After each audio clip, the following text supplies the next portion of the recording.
Hello there, this is Mr. Miller again, and this time we're going to talk about using formulas for sequences. That is, given a formula for a sequence, how can we find the terms? Okay, so let's get started with some examples. But first, we want to talk about notation a little bit. What symbols do we use to represent the terms of a sequence? So often we use a variable with a subscript. And an example is right here. We have a sequence here, 7, 10, 13, 16, 19, etc. It's an arithmetic sequence. And the symbol for the first term is an A with a subscript 1. That's read A1. So if we're talking about A1, we're talking about the first term of the sequence. The second term is A with a subscript 2. We use the same variable, but different subscripts, right? A subscript 3 means this is the third term, etc. So we could talk about the 20th term. The symbol for the 20th term would be an A with a subscript 20. That's the 20th term. All right. So you'll get used to that quickly. So here we have an arithmetic sequence, and they ask us to find some of the terms. They say A1 equals. Well, that's just the first term. That equals -3. A sub 2, or A2, is the second term. A sub 3 is the third term, 5.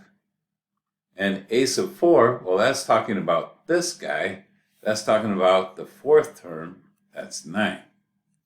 All right, they say the first term of an arithmetic sequence is 12 and the common difference is 7. Find these terms. Well, let's list some of the terms of the sequence. The first term is 12. And the common difference is 7, so it's going up by 7. So this would be 19, 26, 33. Let's do a couple more. 40, 47, and 54. Okay, so the first term is 12. They don't want the second term, they want the third term. A sub 3 would be 26. That's the third term. A sub 5 would be 40, the fifth term, and 54 would be the seventh term.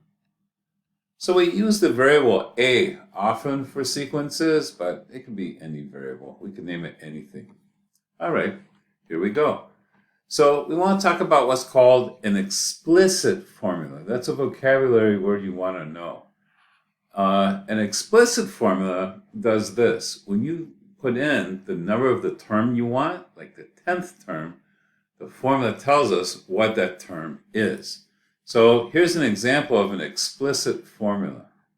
All right, and if I wanted to know the 10th term, n is the number of the term, I would put in 10 for n. A sub 10 equals 2 times, it says 2 times n, so 2 times 10 minus 1, which is 19. Yeah. Put in the number of term for n. When you put that in the formula, you get the value of the term. All right, so it says find the first 4 terms of the sequence. Well, sequences often start with n equals 1, right? First term, n equals 1. So A sub 1, according to this formula, would be -25 plus 5 times n, 5 times the number of the term, which is 1. And if you do that, you get -20. That's the first term. Okay, if I want the second term, I'm going to put in n equals 2. Okay, so when n is 2, I get -25 plus 5 times 2 is -15. Okay, and if I want to find the third term, put in 3 for n. -25 plus 5 times 3. -25 plus 15 is -10. Turns out this is an arithmetic sequence that's going up by 5. And the next one's -5. All right, first 4 terms of this guy. So again, first term is n equals 1. So A sub 1 is 2 times -2 to the 1 minus 1. That's -2 to the 0. If we put in that calculator, this is all equal to 2. Okay, A sub 2. We're going to put 2 in for n. This will be 2 times negative 2 to the 2 minus 1, which ends up being negative 4.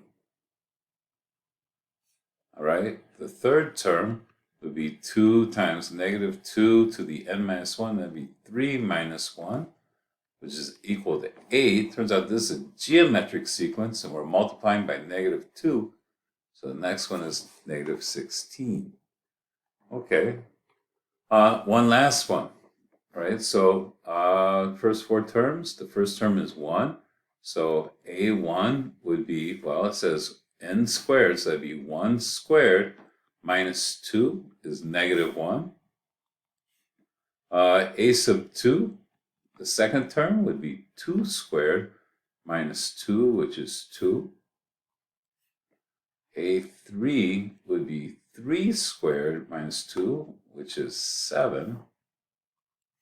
And A4 would be 4 squared minus 2, which is 14.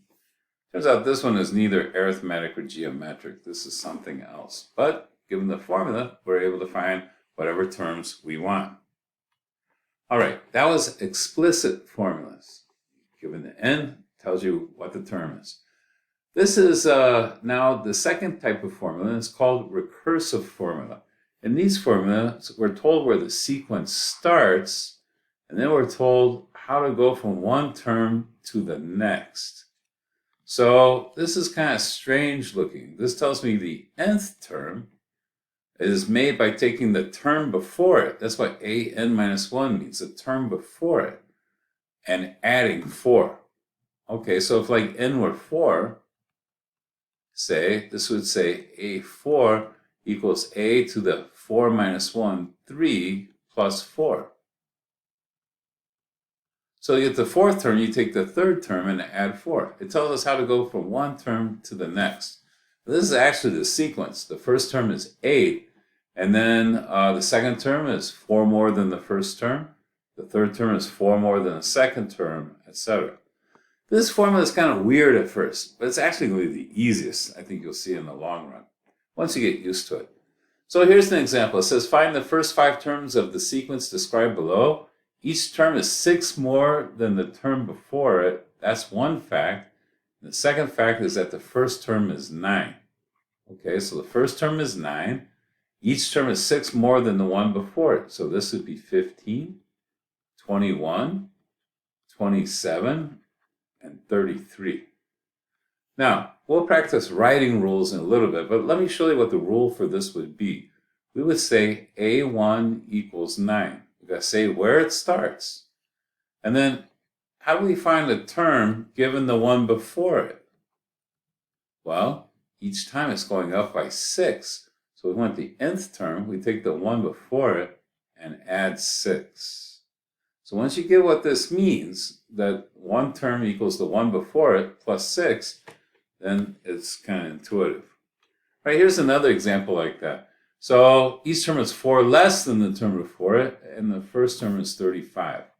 So 35, 31, 27, 23, and 19. The first term is 35, and this is how we find the nth term. You take the one before it, and we're subtracting 4. That's the recursive rule. All right.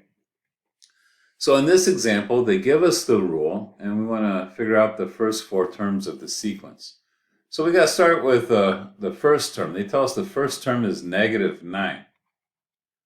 All right, what about the second term? What about n equals 2?